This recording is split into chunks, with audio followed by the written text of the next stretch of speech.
माझ्या मोबाईलमध्ये घेतो, माझ्या मोबाईलमध्ये पहिले काढ मग घेतो, सगळ्यांना घेतो, कव्हर करतो. चला सध्या आपण त्र्यंबकेश्वर येथील श्री गजानन महाराजांच्या मठामध्ये आलेलो आहोत आणि खूपच सुंदर असा नजारा आहे. आपण आता ही ब्लिस जीवेसची टीम इथे खूप चांगल्या प्रकारे एन्जॉय करत आहेत. Nikita and team, mister Anuj Pimple is there, he is also enjoying. Atish Bhoir is also there with family. He is also enjoying here.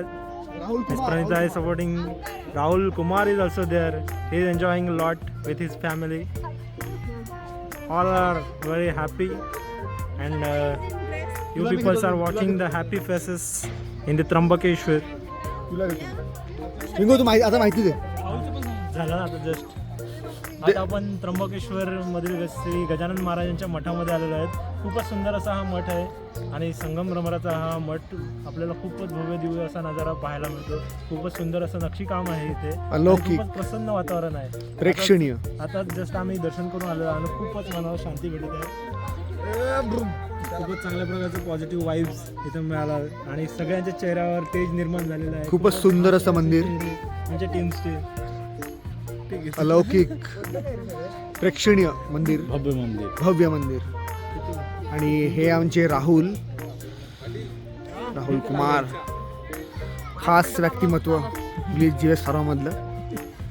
आणि हे आमचे दीपक, सुंदर हँडसम अशी पदवी दिली जाते त्यांना.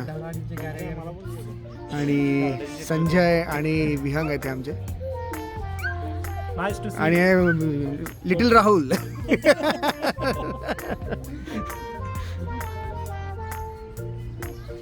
कृषिव आमचे लहान.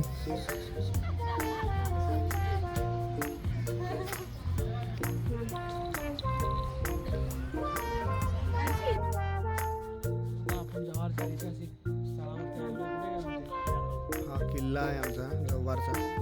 मुकणे यांचा वैयक्तिक मालमत्ता आहे. खूप जुना आहे हा किल्ला, पण खूपच अप्रतिम.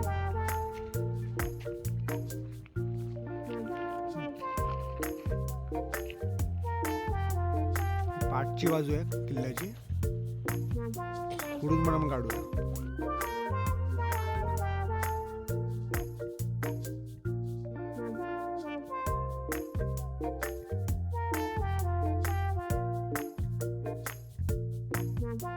आपण आता जव्हार तालुक्यातील शिरपमाळ या ठिकाणी आलेलो आहे, जी भूमी छत्रपती शिवाजी महाराजांच्या पदस्पर्शाने पावन झालेली भूमी आहे. जेव्हा छत्रपती शिवाजी महाराज सुरतेवर स्वारीला जाताना छत्रपती शिवाजी महाराजांना त्र्यंबकेश्वर मार्गे पौष शुद्ध द्वितीय 31 डिसेंबर 1664 रोजी जव्हारकरांच्या कोळवणात प्रवेश केला. तेव्हा जव्हारचे राजे पहिले विक्रमशाह यांनी छत्रपतींना मानाचा शिरपेट देऊन येथे त्यांचे स्वागत केले. तेच हे प्रसिद्ध ऐतिहासिक स्थळ म्हणजे शिरपामाळ. इथे आल्याने इथे येणं म्हणजे एक आपलं सौभाग्य म्हणायला आहे, कारण की छत्रपतींच्या पावन पदस्पर्शाने ही पावन झालेली भूमी म्हणून घोषितली आहे. चला